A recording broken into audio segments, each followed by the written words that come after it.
Well, it's the same for broadcasting, fellas. Let me tell you.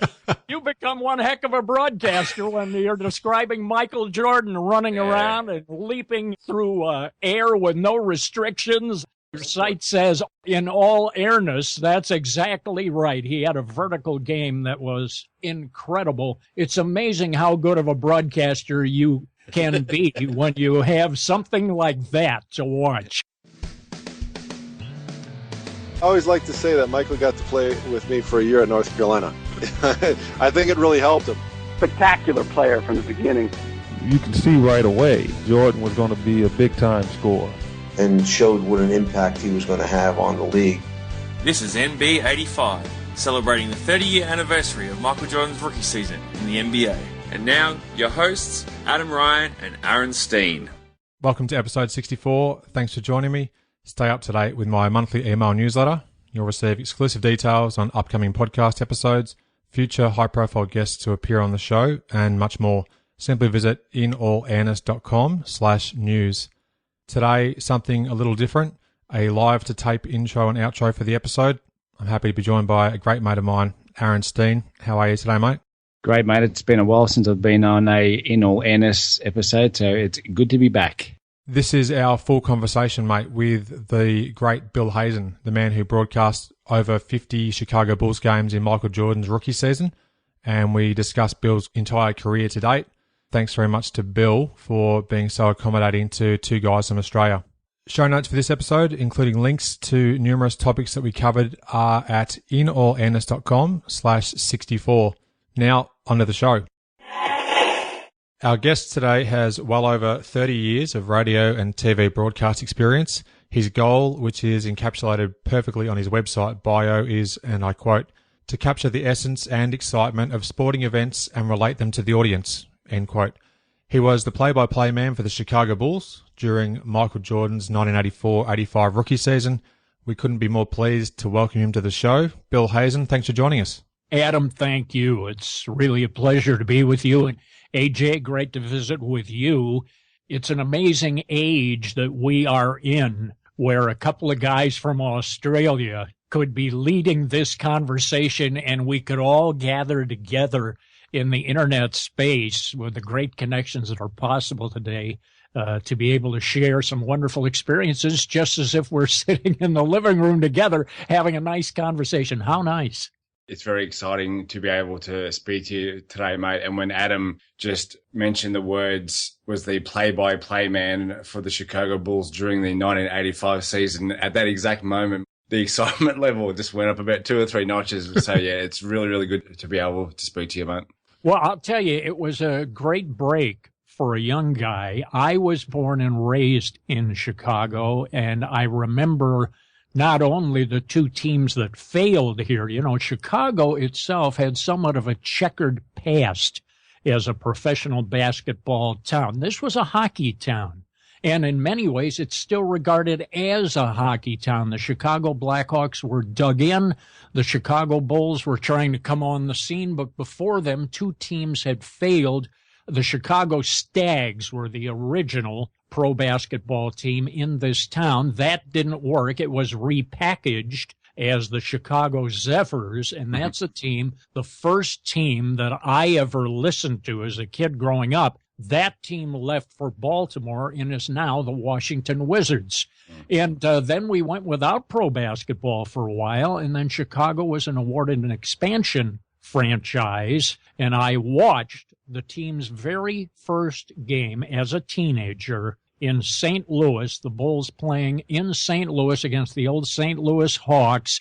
Guy Rogers had a great game that night. The Bulls won the game. Johnny Kerr was their coach, and I have to tell you what a thrill it was to later look to the side and see him as my analyst. What a world this is. Magnificent. You've started things out right up about here. So the expectations now for the content for the remainder of the conversation are going to be sky high, mate. That's an absolutely great way to start off the conversation. Thank you. You know, you're looking at a guy who had an awful lot of breaks in this business. I worked hard, but you don't get anywhere in this profession if somebody doesn't believe in you. And I was very, very fortunate. when I went after the Bulls job, I was out of work. I had worked at KMOX in St. Louis and had come back to Chicago after a very frustrating experience. I had done the University of Missouri TV games when they had Stepanovich and Sunvold, those two great players, and that was a top 5 rated team. But there was no future there. It wasn't enough to hold a job. So I went back to Chicago and I kind of slugged it out and managed to get the Bulls job. It boiled down to me and a network broadcaster in LA, and somehow I was able to beat him out. So there's a lot of good fortune in life and a lot of hard work too. Before your time as a broadcaster for the Bulls, you actually began your broadcast career in Columbus, Indiana. What was the driving force behind that decision? The driving force behind that decision was the fact that I wanted to be in the profession. And in those days, AJ, particularly, it really was a different time. You had to start small and then work your way up. And that's exactly what I did at the time. That was my first job. And I learned the business from the ground up. I was a disc jockey. I produced commercials, swept out the place, did everything. And they paid me $130 a week, whether I needed it or not. And I was so good that they raised me to $135. So I started there, but it was a great basketball area. High school basketball was very big in this area, which was south of Indianapolis, about 40 miles. And then from there, I got the break of a lifetime and went on to Milwaukee. Great stuff. Now, the bio of your website, Bill, which is to be found at billhazenproductions.com, is quite remarkable when you have a read through it. You've covered NCAA basketball, including Al McGuire's Marquette teams of the 1970s, Major League Baseball's World Series, the National Football League, and more. The focus of our chat today will be on the NBA. However, can you briefly describe some of those memorable moments I'm sure you must have enjoyed throughout your storied career? Well, I can tell you this as a young guy, probably as thrilling of a moment as I ever had, even to this day, in broadcasting, was learning that I had gotten a job in Milwaukee at WISN Radio as a young guy, just 23 years old, 2 years out of school, and I was going into a major market as a sports director, and part of the assignment included working on the Marquette broadcast team. And from time to time, the regular play-by-play announcer was a wonderful guy by the name of Tom Collins, very talented, I might add. He would move over to television, and then I'd move into the play-by-play radio chair. And during those years, those were the years of Al McGuire and Hank Raymonds and Rick Majerus, probably 3 of the greatest individual coaches ever assembled in one group. Marquette had all of those guys. Al McGuire was absolutely larger than life and wonderful to me, I can tell you, as a young guy coming up. Because Al would have been a rock star. Al would have been a movie star. He had those type of qualities about him. Just before we were chatting today, Bill, you actually mentioned that future NBA All-Star Maurice Lucas, who was part of that Marquette team. I believe he left to go to the NBA after his junior season, perhaps. Yes. There was a great little story that you told me about via text. Do you mind quickly relaying that? Quite an incredible sequence of events. Well, Maurice Lucas, as I remember, was truly Al McGuire's type of player. He was extremely physical, and he was ticketed for the NBA, and of course he became a standout with the Portland Trail Blazers. We lost Maurice a couple of years ago, by the way. I'm sorry for anybody who may not know that. But when Maurice decided to turn pro, they held a press conference, and Al McGuire was not a guy to try to hold kids from going pro. He recognized the dollar situation, and his feeling was, hey, if it's time to go, it's time to go. And that was a revolutionary thinking process in that era when players leaving early was still very new. So anyway, Marquette held a press conference to talk about this, and I had a chance to do an interview with Maurice, and Maurice was turning pro. And so I asked him, held the microphone up to him and said, Maurice, what's the reasoning for this? And he looked at me and he had a thoughtful kind of continence on his face, and he was thinking the reasoning. Well, you never know. And then he said it again. You never know.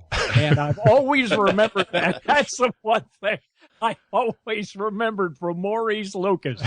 No, you never know. How many times have we said that? All of us have said that in conversation probably at one time or another. That's why it's so funny, because we've all done it ourselves. And I remember Maurice saying that. I've always associated that with him. Yeah, thank you for sharing that one. I really enjoyed reading it, so I knew that if you were to mention it in our chat, that we'd enjoy it and show it our listener, I'm sure. Now, in terms of your NBA broadcasting career, you worked with the Houston Rockets in the late 1970s alongside a gentleman named Barry Warner, and that Rockets roster included John Lucas, Rudy Tomjanovich, and Moses Malone, just to name a few. Now, sadly, again, continuing that theme, Moses Malone recently passed away at the age of just 60. Do you mind just discussing your time with the Rockets and any interaction that you may have had with Moses and just a few memories of that team in general? I had taken a job at KTRH in Houston. I was a sports broadcaster, and I did a talk show there. But our radio station, KTRH, also carried the Rockets.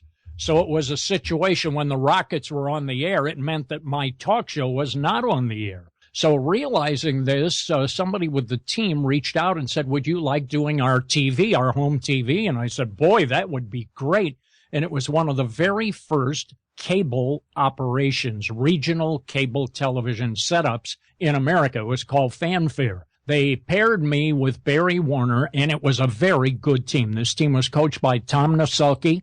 The assistant coach was Del Harris, who is a lifelong friend of mine. And Tom was a great coach, had a great jump shoot offense, and got a lot of mileage out of this team. Moses Malone, for the only time in his career, played a power forward spot. Kevin Coonert, a 7-footer from Iowa, played center. This team was absolutely loaded. And then on the small forward side, you had a very big small forward in Rudy Tomjanovich and a very talented shooter, particularly off the glass. I don't think I've ever seen a better bank shooter than Rudy. He was outstanding. And of course, he later became a head coach in the league, and a very successful one, winning 2 championships with the Rockets. So that was a great ball club. John Lucas was the lead guard on the team, who had been a first-round draft choice, very talented, known as Cool Hand Luke. Mike Newland was the other guard. He was a shooting guard on that team and a very good player. This was a good ball club. They were fascinating, a lot of fun to watch. They went pretty far in the playoffs that year. And playing in a great arena. The Summit was brand new. It was absolutely gorgeous. Tremendous thrill to do it. You asked a little bit about Moses. Moses was plain-spoken, but certainly amicable to interviews. He was not difficult to get along with. He was a guy, I think, who worked at it as hard as anybody. As much talent as he had, it was working for him. He was truly a worker. He loved what he referred to as the rack. And that was the boards, and that's where he thought the game was won, and that's where he wanted to be. As a matter of fact, the Houston Rockets, when Del Harris took over, they ran a play specifically for Moses, which boiled down to just throwing the ball off of the glass and letting him go get it. And they'd run that once or twice a game, and Moses was so quick and he was so hard to box out. When they had a call on that play, he got that ball off the boards almost 70% of the time. That's extraordinary that they would run a play like that, where he was that good, but he was that good at it that they could run a specific play for it and it would work. That's incredible. Well, it was very hard to box him out. He was very quick. And if you knew the ball was going up on the left side, say, and Moses knew it was going to go up on that side, and he's able to pull his defender out a little bit. You know, Moses could pull his guy out just a little, and then suddenly he darts through there as the ball's going up. Very hard to get a body on him. Moses had incredible quickness, and the strength that we associate with him, that came later. He bulked up for that. Now, Bill, from 1983 through 1985, you were the play-by-play man for the Chicago Bulls alongside the legendary Johnny Kerr. What are your memories of working with Red, and can you share a memorable story with us? Johnny and I were not particularly close. We had a professional relationship. It was a good relationship. Johnny and I spent a lot of time together. We were of different eras, and I was new to the scene, but I would often remind him that I watched the very first game that he coached, and as the coach of the Bulls, and he was named Coach of the Year in the NBA that rookie year. The thing that I remember and that impressed me the most about Red was one night before a game, his son was going to be playing in a college game at, I believe, North Dakota. His son was 6'8". I had gone out to see him play at a Northwest suburban high school in the Chicago area, and they thought he had potential to play at the college level, and he did. And I remember Red just taking a moment, sitting there, and I was sitting next to him, and he just bowed his head and, just offered a prayer that his son do his very best. You could sense the love that he had for his son. That is the single most impressive thing that Red ever did. Nobody ever saw things like that, but that impressed me big time. Which of his sons was that who had the chance to play in college or did play in college? You know what? I'm not sure. I didn't know the rest of the family. I had seen his son play, and I am struggling. I know it's the one who went on to college at, I believe it was North Dakota or North Dakota State. I'm good friends with one of his sons, Matt Kerr. I met Matt through social media and whatnot online, and I've been to Chicago a few times in the last few years, and I catch up with Matt every time I go over there, and it's usually at a Bulls game, but I'm lucky enough to be able to call one of Red's sons a friend of mine. Good, very good, and maybe he can tell you the rest of the story. That, of everything that I saw about him, that really impressed me. I liked that side of Johnny Kerr quite a bit. Moving on to some more information about the Bulls here. Paul Westhead was the coach of the Bulls in the 1983 season, and the team went 28-54, and Chicago had cycled through 3 coaches the previous season. Jerry Sloan, Phil Johnson, I think, just for one game, and then Rod Thorne finished off that 82 season.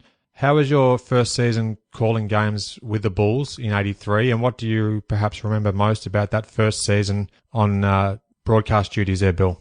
Yeah, indeed, and that was Kevin Lockery's first year. That's when the transition from Paul Westhead to Kevin Lockery took place. Westhead was a fast break coach. He believed in that very strongly. Kevin had some other ideas. The Bulls were going to be running a lot of motion and a lot of other stuff. Kevin had a very good offense. He surrounded himself with some very knowledgeable coaches. He had Bill Blair, who is one of the best minds in basketball. I think he had Freddie Carter, of course, who was an outstanding player in his own right, also became a head coach. And the least known of that group was a guy by the name of Mike Tebow. Mike, who handled a lot of the video, was the young pup, if you will, among that coaching group. But he, too, went on to an outstanding pro career, and he did so as a coach in women's basketball. So he also cut his own reputation and had great success. This was a good coaching staff, and Kevin was a very, very good coach. For me, it was a thrill to get the job, even though I knew that things had been somewhat turbulent. But when the organization decided to make the investment in Kevin Lockery, bring him in, and Kevin was one of the hottest coaches in the league at that time, and they paid a lot of money, they got him in, and things initially they started to make some move to change things, but in that first year the team won only 26 games.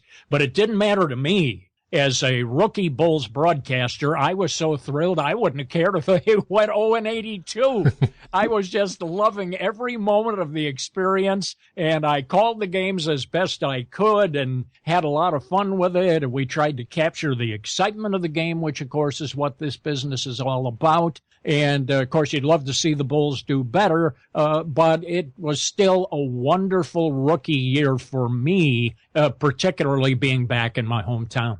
You mentioned capturing the excitement of what was happening on the court in front of you. I think that having heard a few of your games from this 85 season, Bill, you certainly did a fantastic job of that. So you can be congratulated on that. Well, thank you. The interesting thing about the games that I televised, and what is really the tough part of it really, was the cable channel which carried the games, which was originally called Sports Vision and then morphed into Sports Channel. That system couldn't be seen in a lot of places. I couldn't pick it up at my home in the city. It was totally invisible within the city of Chicago. There were limited suburbs. The Sports Vision operation was a pay channel, and it was supposed to go over one of the UHF stations here that was scrambled at night. Then, when Sports Channel got it, they placed it over a number of participating cable systems. They were all in the suburbs, and hardly anybody could pick it up. So actually, the great irony of this is that a whole new generation is discovering this work with the assumption that everybody actually saw these games as I called them. But the truth of it was that very few people did. And unfortunately, in the process, it didn't serve me very well, because a lot of people heard my name and oh yeah, there's this guy, Bill Hazen, he's doing games, but they hadn't seen the product. So it was difficult to build the relationship within the market that I had hoped for. So I wish at that time the cable industry had been a little more mature, but it wasn't. Yeah, and unfortunately as well, that also led to the fact that not many games from that 85 season, Jordan's rookie season, exist on VHS or DVD. I'm a collector of games, particularly Jordan, and there's only about 22, 23 games perhaps from that rookie season that are available in the trading hobby. So they're quite scarce. Barely a quarter of his rookie season even exists. So to be able to have this chance to chat with you, based on the website bio for yourself, you recorded over 50 games of Jordan in his rookie season. Yes. It's incredible to have this chance to be able to speak to you, because you've witnessed things that he's done that only the people who were there in attendance would have seen, albeit for a few people that have these games on DVD. So it's quite remarkable in that fact as well. Well, it was a great thrill, I can tell you that. And unfortunately, in that era, the cost of videotape was very expensive. And Sports Channel, which was losing money, was on a very limited budget. And so a lot of the original recordings of Jordan's games were erased for the following year. I remember when the order went out, it was really an unbelievably tragic thing. Unbelievably. However, a second copy was supposed to have gone to the league. I'm not sure if that was the case in all games, but supposedly that's how it was supposed to work.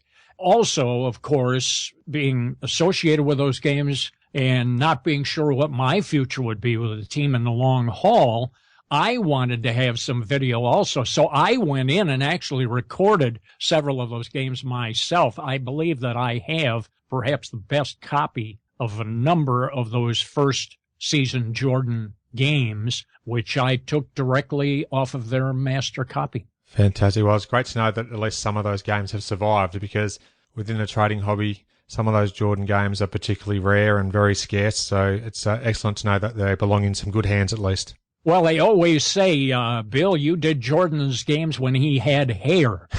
That was actually true. So, yes, he did. And boy, was he something to watch. I also remember, guys, that very early after we had watched practice for a short period of time, we knew, those of us who were watching practice, getting over to Angel Guardian Gym, which is just a couple of miles from where I'm speaking with you now, and my apartment at that time, my home now, was right in the area. So it was very easy to go over, very easy to watch the team practice. I watched Jordan for a couple of practices, and the first time he came out, and he was a holdout, the first time he got on the floor, there were only a handful of us there. No other broadcasters, no media of any kind. There might have been a writer or two. That was it. Mm-hmm. But it was one of these things where after you watch the first practice, you're walking out of there saying to yourself, did I just see what I think I saw? I'm 33 years of age, and I'm trying to figure it out. I'm not the greatest basketball mind out there. I know a lot more now, but I had never experienced anything like this.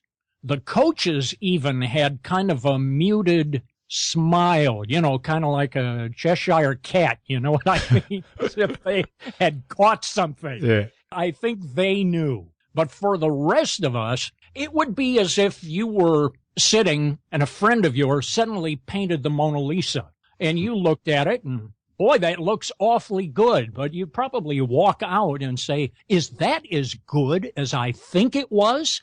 And that's exactly what this was like. Nobody was really sure. He was ripping our guards like you wouldn't believe. The cushion that players gave him because of the genuine fear that he could drive. And, a player senses right away how quick you are as an opponent.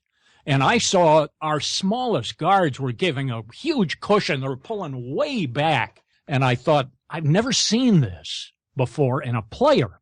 So I wasn't really sure. But then when I came back the next day and he does the same thing again, I drove over to Sports Channel and walked into Jim Corno's office, who was operating the franchise. And I sat down with Jim, a very likable guy, sat down with him, and I said to him, look, Jim, you probably should be aware of something. There's something going on at Angel Guardian. Jim, I'm telling you, this guy is going to be a lot better than anybody thinks he's going to be. This guy is going to revolutionize the big guard position. I'm seeing stuff that I've never seen before in a player playing a 4 spot. So I went ahead and I knew that on the Bulls opening night, there was a conflict, and Sports Channel had to choose one of 2 games, whether it was going to be a Blackhawks game or whether it was going to be a Bulls game. And I told Jim, because they had penciled in that they were going to do the Blackhawks game. That was on the schedule. And I told him, look, even if you have to delay this, you really should do this game. This game has historical implications that are big time. And they decided not to do it. And so therefore, on the first regular season game, I sat next to Jim Brinson of WDCA television in Washington, D.C., and I twiddled my thumbs as Michael Jordan made his regular season debut. Of course, I had done Jordan's very first game, which was in Peoria at Carver Arena, part of the Peoria Civic Center complex. But, we knew what was going to happen. By this time, we had seen enough where we knew what was going to happen, but it really hadn't gotten to the upper echelon of the broadcast management. And so we have no local telecast of Jordan's first game. You speak about the historical significance of all this, his first regular season game and whatnot. I went to the Peoria Wikipedia page about 6 to 12 months ago, and there was no mention of the fact that Jordan had played his first game in a Bulls uniform in Peoria. So I made my first ever Wikipedia edit and added that into the Peoria Wikipedia page because, as you said before, historical implications, and it's quite amazing that you saw that early on and you went and spoke to Sports Channel about airing that first game, because it's something that Adam and I have spoken about several times in our MB85 podcast series, is that people would have seen MJ play in college and at the Olympics and saw the flashes of brilliance. But when he made it to the NBA and did what he did, yeah, we've seen him for 25 or 30 years and, and we know what he's like and his moves and what, but back then it was all brand new. Well, it was. And the thing is, there was a framework here. Nobody really knew for sure, in all honesty, nobody knew for sure how good Michael Jordan was. And that's because he came out of the North Carolina system and he played in a team concept in which his skills and his capabilities really didn't show. He had a game that was tailored really for professional basketball. but it wouldn't show at North Carolina. Then playing on the Olympic team with Bobby Knight, it was pretty much the same thing. So nobody really knew for sure what this guy was capable of doing. And there were some concerns, even if the Bulls were going to draft Michael Jordan, as you may remember. And there was figuring that Jordan went third in the draft behind Akeem Olajuwon and Sam Bowie. Portland took Sam Bowie in the number 2 spot because they already had Clyde Drexler. And Drexler was a similar-sized player, played the same position, was an all-star in the making, eventually became a Hall of Famer. And so everybody thought, well, Jordan may eventually end up as good as Drexler, but, you know, we already have Clyde. And Stu Inman eventually lost his job for that. Very, very unfortunate. But nobody could really predict until Michael Jordan got into a Bulls uniform and we started seeing him in practice, and he was just slicing right through people. He'd go down the lane, he'd elevate, he'd dunk, he'd shoot from outside, he'd do the whole thing. As the old saying goes, in the opera game, he'd sing tenor, he'd sing bass, he'd do the whole thing, he'd sell a popcorn. It was absolutely incredible, and he was an excellent defender. We saw him slicing up the Bulls guards in practice, and we said, well, that's great, but is he going to be able to do that against Sidney Moncrief of the Milwaukee Bucks, the reigning defensive player in the league? And, of course, he lit up Sidney fairly well. Now, Sid was a great defender, and it should be pointed out in his defense, he was playing on one leg by the time Jordan got there. So he was not healthy by the time Jordan came into the league, and Sid was able to slow him down some, but Michael could still score on Sidney Moncrief. So you knew that was the real deal. That was one of the big tests in that rookie season. How would Sidney Moncrief play him, and could he stop him? 2 of the first 3 Bulls games in the 84-85 season were against the Milwaukee Bucks. The second game of the season was at Milwaukee, and then the third game back home in Chicago, so Jordan's second regular season game. He lit up the Milwaukee Bucks for 37 points. And you mentioned Sid Moncrief. He had 28 points of his own. I'm just looking at the great basketballreference.com website now. Talking about, say, the first month or so of games that you were calling in that rookie season, there's some incredible play-by-play calls that you made. And one of the most notable ones that I'm sure a lot of people have heard over the journey has been the one where it was at the LA Clippers in late November. I'm going to try and play the clip.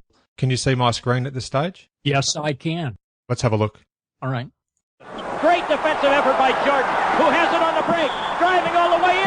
Oh, God! An unbelievable move! He put it in and it counts! Can you believe that? Well, we saw one of the really great plays right there. Wow. This wasn't a play in the middle of the second quarter or at the end of the first half. This was a play that MJ executed to seal the game for the Bulls. And I mentioned before about your enthusiasm when you're calling Bulls games. You were extremely enthusiastic watching this play. There were certain plays during this season where both yourself and Red are almost screaming into the microphone. That's how excited you are as what's happened in front of you. And your enthusiasm was very, very evident, as it's just another example of these plays that MJ did in his rookie season that would have just completely blown you away. Yeah, and it was also fresh at the time, AJ, because nobody had ever seen some of the moves and some of the game savvy that Michael Jordan had. So this was the first time around the block. It got to be a little bit more standard procedure after years and years of this. But I can tell you, doing it for the first time, well, gee, I remember going to New York, and I was walking in the Madison Square Garden, and Al Albert, who is the brother of Marv, the younger brother, and a wonderful broadcaster, guy I have a tremendous respect for. And I remember seeing Al, and he walked up to me and he said, boy, I really envy you. And he looked it too. He says, to be able to broadcast a guy like this, it has to be a once in a life experience. And you know, it's an amazing thing. When I got to know Dick Motta a little bit in Dallas, Dick had taken over an expansion team there, and I had been a big fan of Dick's for years, and I was working as a broadcaster there. And I remember saying to Dick, I've been a fan of yours for a long time. I know your pedigree and your background and everything, and I think you're a wonderful coach. And I remember him saying to me, you think I'm a good coach? Get me some players in here, and I'll show you how good of a coach I really am. Well, it's the same for broadcasting, fellas. Let me tell you. You become one heck of a broadcaster when you're describing Michael Jordan running around and leaping through air with no restrictions. Your site says, in all airness, that's exactly right. He had a vertical game that was incredible. It's amazing how good of a broadcaster you can be when you have something like that to watch. We've actually seen quite a bit throughout the 85 season that apart from games against the premier teams of that season, such as LA and Philadelphia, that Chicago fans didn't exactly flock and fill Chicago Stadium despite what Jordan was doing on the court. What do you think that was? I think it took time for the word to get around. Chicago, in its essence, is essentially a hockey town. There was a hugely dug-in hockey market presence, which was there during my early years. All of the great players, Bobby Hall and Stan Mikita and Glenn Hall and all of those great players that they had. And basketball was coming onto the scene late and had at that time, had failed twice before.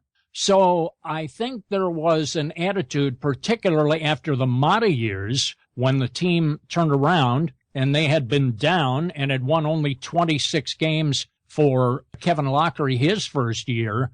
They wanted to be shown. And the amazing thing was that even with that, it took a while for everybody to realize this. And let's remember, once again, I go back to that same point. A lot of the games that you're looking at now and saying, boy, if fans were seeing this, how could they stay away? Well, the truth of it is they didn't see it. And that's why they stayed away. There weren't that many games that were over the air on television. Some of his very best home games, some of his best performances were at Chicago Stadium. And it just took a while for the word to get around and for people to catch the same and go through the same experience that I went through the first 2 days in practice, where I was walking out of there saying to myself, geez, this guy looks great. There must be something wrong with me. This guy looks unbelievable out there. I was thinking to myself, I don't know. I'm going to have to think about this a little bit. So when I came back the next day and he's slicing through people like they're butter, and I'm starting to think, wait a minute. Justification. Yeah, and I really wonder if the city, and it may be if pro basketball in general didn't have to go through that same kind of experience, because there never has been a greater hidden gem in professional basketball than Michael Jordan. The book on him was that he had all-star capabilities. That's what the Bulls people thought. I remember asking Rod Thorne, how good can he be? And Rod's feeling was, we think he's going to be a fantastic player. We think he has all-star potential. We think he can get there a number of years. And you'd say, boy, that's tremendous. But even with that, nobody really was sure of what he actually would do. I don't think many people figured he'd lead the league in scoring right away as a rookie and turn in these spectacular games. And he was a guy who could rebound, who could assist, who could shoot if necessary, could drive, slice, cut, pass off, had good vision, could do the whole thing. One heck of a defender, all as a rookie. And he just changed the nature of the big guard position. I don't think anybody anticipated that.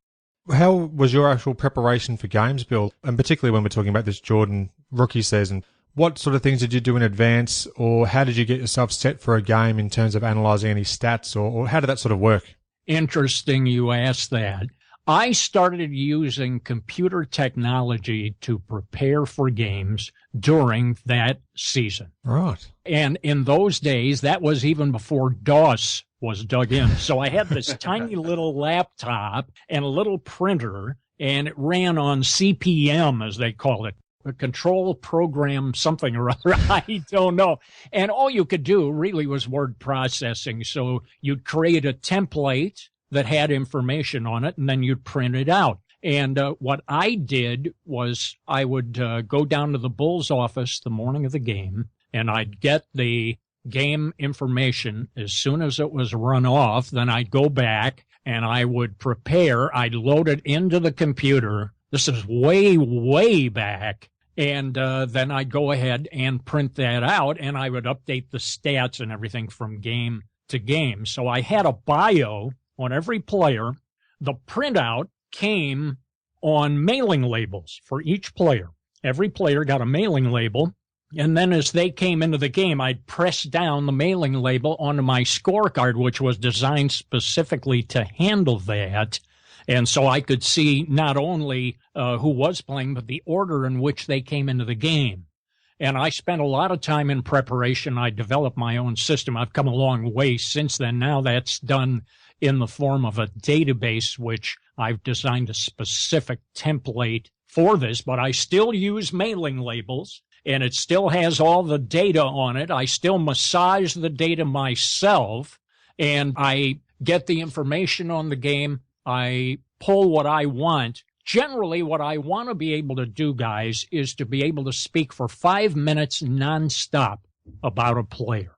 And you might ask yourself, why in the world would that be what you'd want to do? Why not 10, or whatever? The reason was that I wanted to be able to speak during injury situations when you have a player who is down. I did not want to attempt to be a doctor at the microphone and say, well, obviously he's very seriously hurt, only to have him stand up and walk off the court with no problem 1 minute later. Believe me, if you've ever had that happen, you don't want to have that happen again.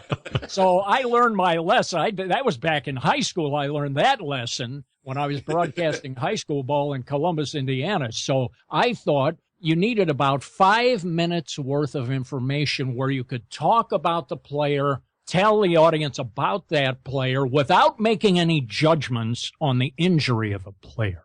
I thought that was important. And that also would give, in particularly in television, that would give everybody involved with the TV remote enough time to talk among themselves, determine what they wanted to do, and then go ahead and do it.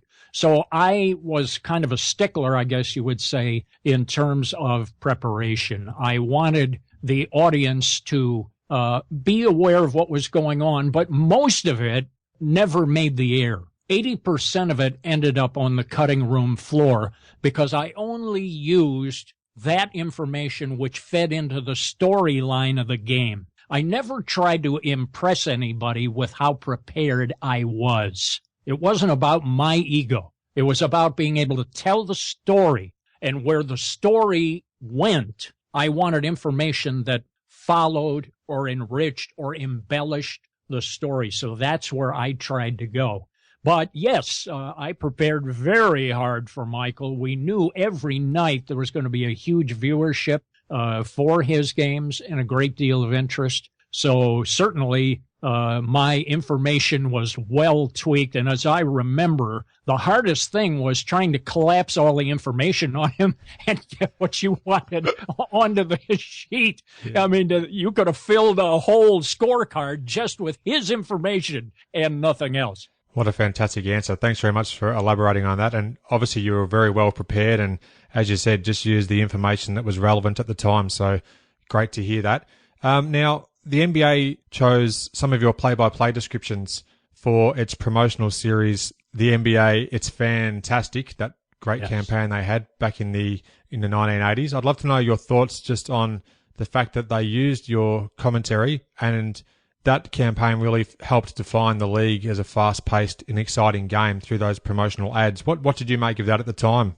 Well, CBS had the television rights to the NBA at that time, and the league put together promotional announcements to air on CBS, and the campaign was known as the NBA It's Fantastic.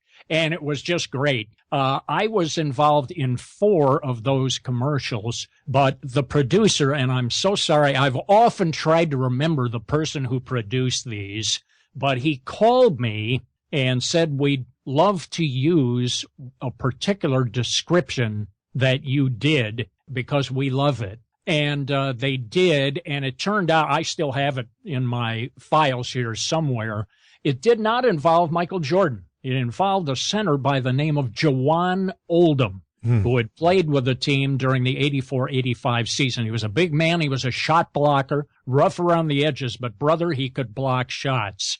Somebody drives to the basket. Oldham reaches back, swats it away, goes to another player. He takes a shot. Oldham blocks that one. And then a third one is taken, and he blocks that one. And I just came out of my seat and said, it's a trio of block shots. Then on the run out, the ball went to Jordan. He goes down to the other end and scores. The whistle sounds. The fans come to their feet. You hear your friendly announcer say, the fans have come to their feet. And the place is absolutely roaring. And I think the last part of it, then the guy says, the fans have come to their feet. And the announcer says, the NBA. It's fantastic. And then you hear me saying, oh, man. Mahorn inside. Shot blocked by Oldham. Mahorn again. Blocked again. And again. A trio. He swatted 3 of them down. Jordan trying to break the tie. He does. The Bulls have taken the lead at 89-87. And Jawan Oldham was swatting them down in all directions. Fantastic. Well, I don't even mean to say fantastic, but that is fantastic. It really was. I was so honored. It was just terrific. I got an awful lot of calls from people who heard it, got a lot of calls from family members who finally believed it actually amounted to something. Oh, dear. It was nice. After I had done the Bulls 2 years, a new ownership group came in, and they broomed the place. And a number of people lost their job. Rod Thorne was the first. The team had gone from 26 wins to 38 wins in one season. Rod Thorne was the first to be fired. Then Kevin Lockery got fired. All of the other coaches got fired. I had a contract which had 1 more year to run. So I was moved off of the Bulls. I have a special place in my heart for everybody who was there that first year, because they made an awful lot of right moves and got very little credit for it. They made the decisions regarding the draft, and the drafting of Michael Jordan was not a sure thing, nor was it a sure thing that Michael Jordan was the best person to draft. It was not as clear-cut as it seems today. There were people that were asking questions. Nobody was really sure. He was coming out of North Carolina. He looked good. There were some concerns among certain front office personnel and some other people around the league. That is long since forgotten, but that's the way it was at that time. There were even some college coaches who had doubts. I won't go into any details, but a very famous coach, extremely well known, said, I love him. He's great, but he can't shoot. So, there were some people who were uncertain about how he would play. The right decisions were made. The team took tremendous steps forward in that year. They went from 26 wins to 38 and made the playoffs. And for that, every one of those people lost their jobs. So I've always felt very badly about that. And I know that to a degree, Kevin and Bill and Mad Dog and Mike Tebow and Rod Thorne and all of those who had been involved with the team that first year, my privilege, also Jordan's first year, that is, to be there. I know there had to be a special weight in their heart for them as they saw the team getting to be what they knew it would be in time. And they could see it, and it's unfortunate that none of them were around to actually be a part of it, and none of them got any credit for it, really. And that's too bad. How was it explained to you when you were let go from your job in Chicago? Well, the Bulls at that time were doing separate radio and television when I did them. In order to save money, the Bulls decided to simulcast. They had a very talented radio broadcaster by the name of Jim Durham. I'm sure you've seen his calls on a number of things. He's very, very good. And I knew Jim, had known him for years. And Jim and I had even worked together on a game or two. I did color for him in a 4-overtime game at Portland. That was a game we worked together. We had a ball. And Jim, unfortunately, is no longer with us. But the decision was made to go ahead and simulcast on this. And so I was moved over into college ball. And it was a very emotional, very difficult time for me. Still a fairly young and just maturing broadcaster. And, knowing what was going to happen. We all knew what was going to happen. And what can you do? The owner calls it as he wants it, and that's the way it worked. So, but I felt particularly badly for the coaches because they had worked very hard, accomplished a great deal. I felt badly for Rod Thorne, who I think is a great basketball mind. And all of them were very, very kind to me. We were all a team. And so I felt badly. I was the young pup, but everybody was very kind to me. I felt badly because I thought that perhaps they deserve a little more than they got. That would explain why JD was so descriptive during his call of television games, because if his call was being broadcast also over radio, of course you have to have a different level of how you describe a game and what's happening during a game. I often wondered why JD was so descriptive whilst calling a TV game. That's right. It was a simulcast description during those years. Simulcasting was considered to be a way to save money, and this was in an era of line charges. We were just getting into satellite feeds, which helped to neutralize a lot of this expense. In the United States, simulcasting started on the West Coast when the teams moved out west, and it was a necessity in order to save huge line charges between L.A. and the East Coast. So Chick Hearn, for example, did all of his games as a simulcast, and L.A. fans got used to it, so they never changed it. Al McCoy with the Phoenix Suns did a number of years the very same way, and Al's one of the most gifted broadcasters to ever work. Yeah, fantastic. A fantastic broadcaster and a dear friend of mine. And I knew Chick, too. Chick came out of the Midwest. He worked in Peoria at a very young time in his career. I knew Chick. I liked Chick. Chick used to get to the game about 3.5 to 4 hours before the game. How do I know that? Because I was walking into the building at the same time, and he told me once when we were sitting there, he says, "You're the only guy I've ever seen other than myself who comes to the games as early as you and I do." So I like Chick a lot, but they had this kind of simulcast approach.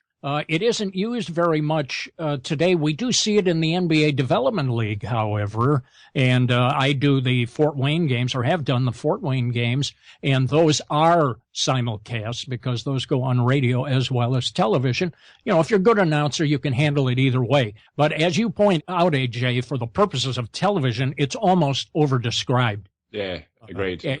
Because if you can see what a player is doing, really what you need to know is who that person is. Yeah. A television call is more about providing information that jives with what they're seeing on the screen. A radio call is building the full image, top to bottom, which exists in the mind, and that's different. So a simulcast was a blending of the two concepts. And it worked, certainly with some degree of success. But that is what happened here. Now, we want to respect your time, so only a couple more quick questions, if you don't mind. You've been very generous thus far, and we'd love to chat for hours on end if we could. But just moving on a little bit, during the mid-1990s, you worked for ESPN International for a couple of seasons on the NBA Game of the Week and some of the playoffs action as well. What did that involve, and what was your role in that, Bill? These were among the most unusual games I ever did. We are entering an era here in the United States where announcers are calling games from the studio in order to save money. in order to save travel expense and, to a degree, some other expenses that are related to that. Instead, they're just using announcers, having them come into a studio. They sit down. They darken the lights in the studio. You can see what is on your desktop, and in front of you is a huge screen, and you call the game off of that. The ESPN games that were done for ESPN International were all done that way, and it was all prior to high definition. So it was a little harder to do because the screen was not as crisp as what we see today. So I had the situation several times where I would be doing a Bulls game in Chicago, but I would fly to Connecticut and go to the ESPN studios to do a game that was 12 miles away from my home. It was weird. It's quite backwards, isn't it? Yeah. Oh, yeah. And occasionally what they do, once they got you there, they had a good relationship with a hotel provider there. So if they got you in, they try to have you do 2 or 3 games. And I remember staying there at one time for almost 3 weeks. And they had me doing a game just about every night. I may have had 2 nights off in that period of time. But there was a producer there, thank goodness, who really liked my work.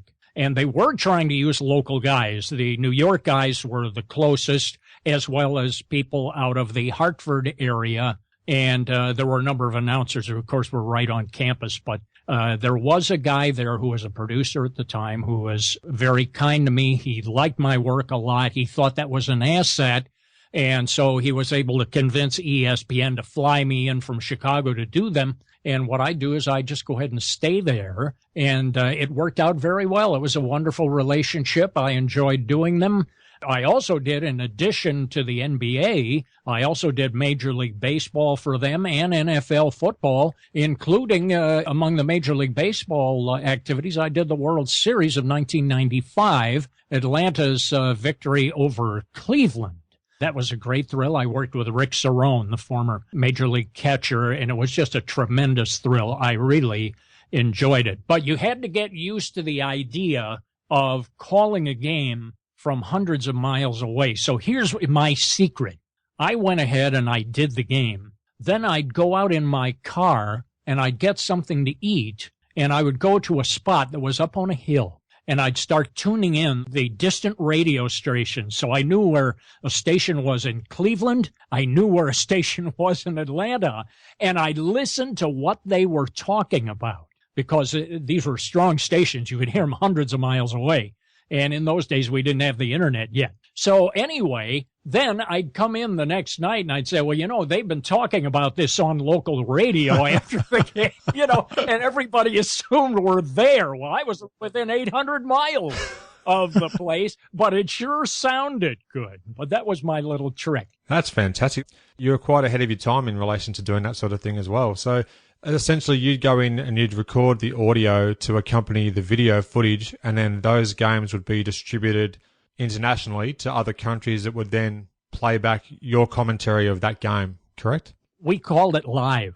We called the game live, and what we received back is referred to in the trade as a NAT sound feed. That is to say, you got all the video stripped down with generic, graphics, lower thirds on them generally, and they would add some lower thirds directly on site, and then you would have audio, but it would have no announcers on it. It would have all of the natural sound of the event with no announcer track. The announcer track was added in Bristol, Connecticut, live. So we called the game in real time, and it was distributed in real time. Well, there you go. So, yeah, it's good to hear the inside story behind some of those things going back to that period of time as well. A lot different to how we know it these days with the advent of NBA League Pass and people being able to choose their particular commentary tracks that they want to hear. So, yeah, quite different. It really is. And, of course, that year, one of those 2 years, the Houston Rockets won the NBA title, and Akeem Olajuwon was on that team. He was one of 2 players drafted ahead of Michael Jordan, and sure enough, he won 2 rings, and I was at the microphone for one of them, admittedly from a distance, but I was at the microphone to be part of that, and it was an awful lot of fun. That's super. Now, just one other quick question before I hand it over to AJ for the last question for today. And again, thanks so much for your time. Pleasure. What did you make about the changes in Jordan's game, particularly given that you commentated him as a rookie and then you had the chance to, albeit from a remote position, commentate some games? He would have been back from his hiatus from baseball. Yes. So he would have been there in the 95 playoffs. I called the 94-95, and I believe 95-96. I did for 2 years with ESPN. The basic difference about Michael Jordan is not really obvious. When you see him as a rookie, he is running, he is jumping, he is going over people, dunking. The rules of the NBA had changed to really favor Michael Jordan's kind of game, and it had just happened in a short period of time before Jordan came into the pros. The charging rules changed. You couldn't line up under the basket and try to get a charge when Jordan was coming down from dunking a basketball, which would have been the standard approach. They weren't going to give it to you. Also, the zone defense rules changed, if you will, the illegal defense rules, as it's called in the pros. They redefined some of that, all of which played to a 1-and-1 game. The other part of it was that for the first 6 years of Michael Jordan's career, he never lifted a weight. It's hard to believe that. He never lifted a weight. But after Detroit beat up the Bulls in the playoffs, Michael Jordan got heavy on the weights and then became physically stronger. But as he went later in his career and teams were laying so far off of him, he became more of a jump shooter. And that was tougher for him because Michael was not a great shooter. He was a streak shooter. If he was on, he'd kill you. But a lot of teams might try to lay off of him a little bit to see how the wind was blowing with him. If he clunks the first 3 or 4, say he clunks 4 shots or clunks a half a dozen, well, you're out of the gate pretty well. All right, he's not on his game. He's going to have to find himself, might start pressing a little bit. We'll just back off a little bit, pray a little bit, see how he does, you know. And some teams did try that. I know Bobby Leonard, I once asked him, how do you play Michael Jordan? And he said, that's the way I'd play him. I would never get up on him because I don't want him going to the hoop and getting into his dunk game. So I would see what he's doing. I don't think he's as good of a shooter as he is at other areas of his game. So let's give him a chance. I would back off of him first, see how he shoots the ball first. Then if he hits, he comes out hitting his first few, then get up on him. But a lot of times Michael could be in certain situations a slow starter. But Michael Jordan was a scorer. He may not have been the greatest shooter to ever play, but he was a scorer, and he was a good shooter. It wasn't as if he was a terrible shooter. We know better than that. But shooting was probably not the most dynamic aspect of his game. So that's the difference. As he got older, he took more outside shots, but by that time he had been through a lot of punishment in the NBA. He had taken a pretty fair amount of punishment in the growth process, particularly teams like Detroit. I seem to remember the Houston Rockets had a guard. I'm forgetting his name. Forgive me. Vernon Maxwell. Vernon yeah. Mad Max. Very good for you. Vernon Mad Max would, really take it to him. And they had a philosophy, get up on him, hold him, obstruct him, just really try to take him out of his game. We don't care how many fouls you get. Because if you foul out, we'll put the next guy in there. And Vernon Maxwell was a good athlete, a real good athlete. He was. So he could kind of stay with Jordan physically. So that was the goal as far as that was concerned. But I think Jordan's game did change a little, but he'd still come around every so often. If you tried to rock back too far on him, you came up a little bit, bang, he'd still go by you. And he'd still treat you to a few great, very unique plays, as he always did. Literally, it was a situation where it was hard to come up with the descriptions, other than just to be honest about it. Some of the stuff that we saw, we had never seen before. And I had seen Dr. J as a very young player in the ABA, and he revolutionized the small forward position, and he was fantastic. I had never seen a player like him. Jordan was kind of re-experiencing what I had seen when I watched Dr. J in college back when he was playing for the Virginia Squires. That play that I spoke about earlier on in Los Angeles, the last 4 words of your description of that play were, "Can you believe that?" What else can you say? Can you believe that? I couldn't believe it. And, I saw him do that several times when a player is just doing everything possible, just trying to grab you, hold on for dear life, and somehow a player has the strength and the large enough hands where he could control the ball and somehow flick it, get it off of the glass, and then get it in the basket at full speed on a cut.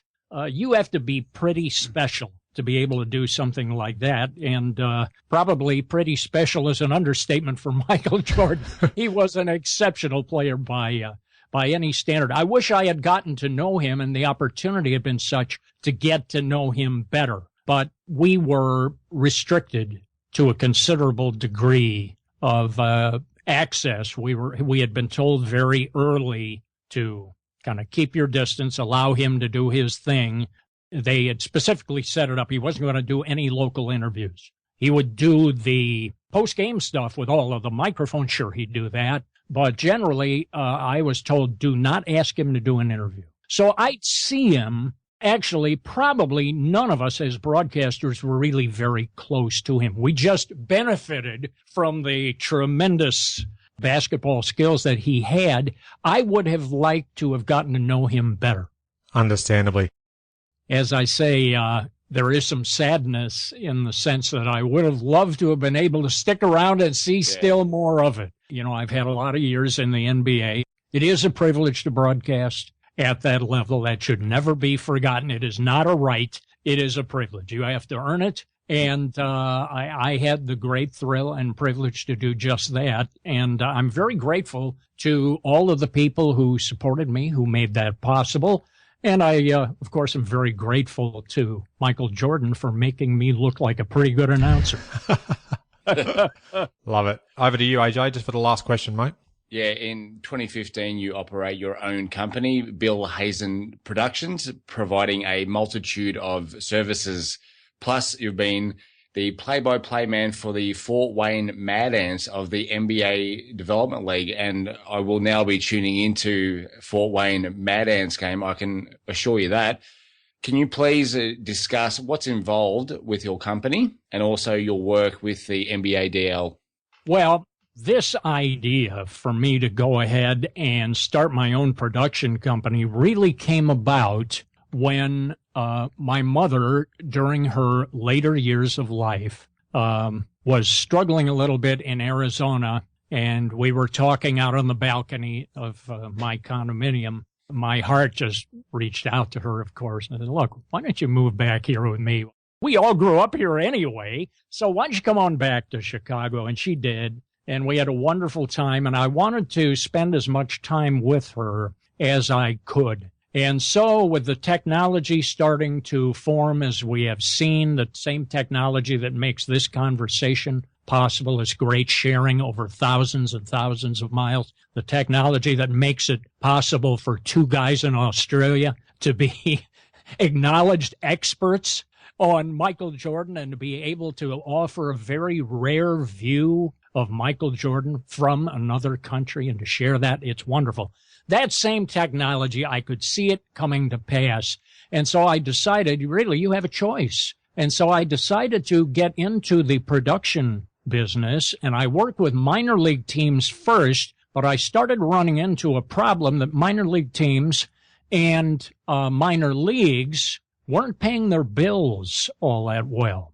And so I decided to shift over to college work at about the same time, and that took very well. I started doing work for Conference USA, and now I have developed some additional programs. We produce 2 hours of national radio each week. We produce another half hour of regional network over a large regional network each week. So we do a lot of stuff. We have a lot of fun with it. At the same time, I had been doing the Gary Steelheads of Continental Basketball League. They went out of business. and their coach went over, a guy by the name of Jaren Jackson, who played at Georgetown, was a standout on the NBA champions of 2000, the San Antonio Spurs, broke the hearts of every New York Knicks team when he hit 6 3-pointers coming off the bench.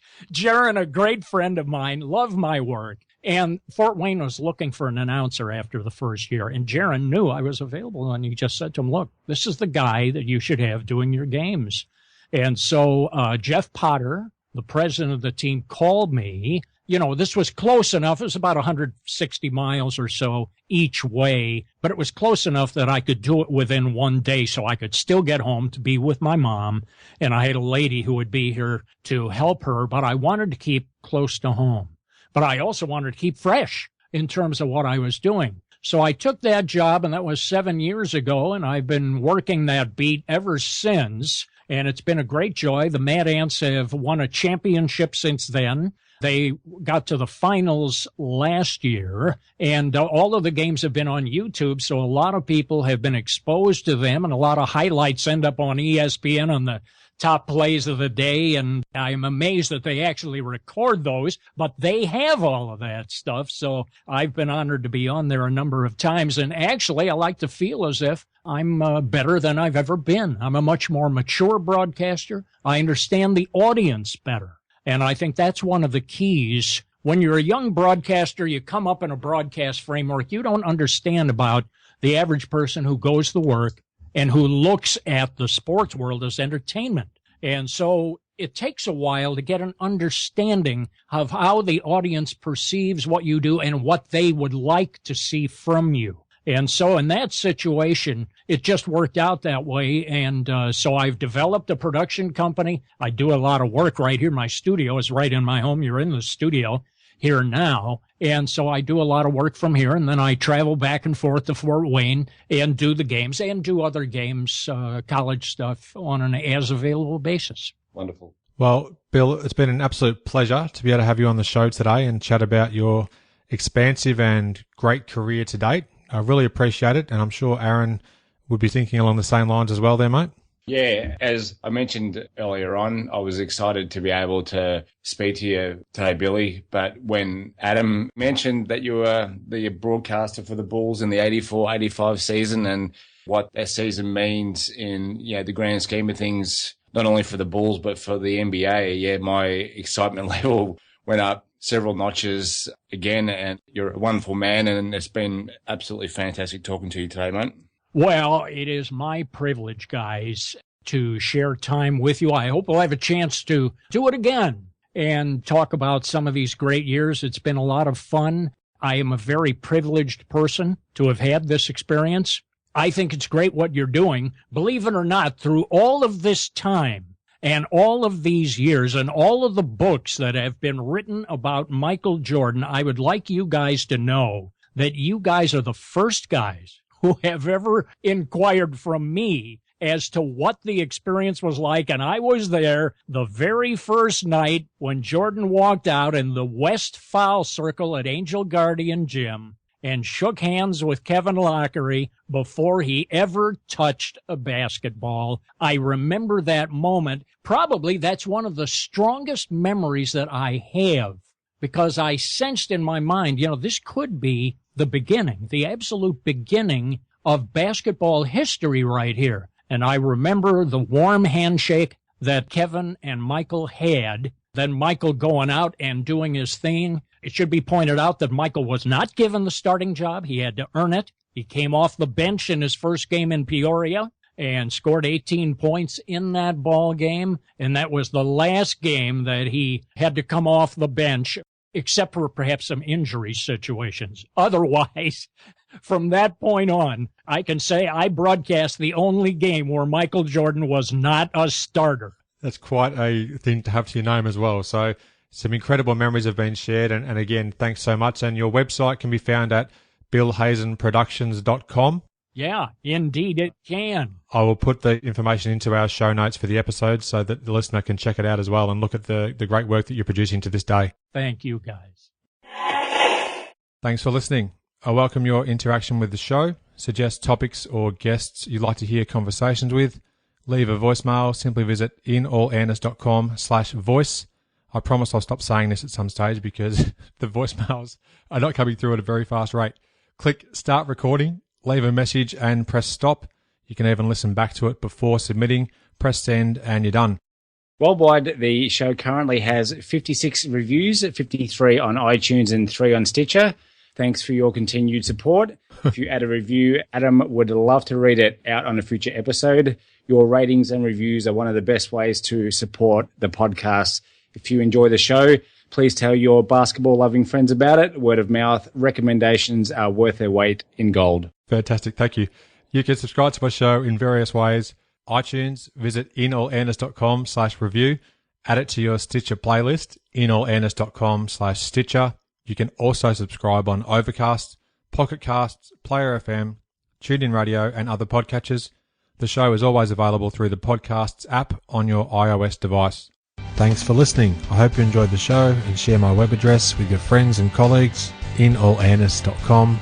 Check out the podcast archive for plenty more episodes with high-profile guests. Follow me on Twitter at inallairness. Please add your like to the show's social hub, facebook.com/inallairness. Join me next time for another edition of the show.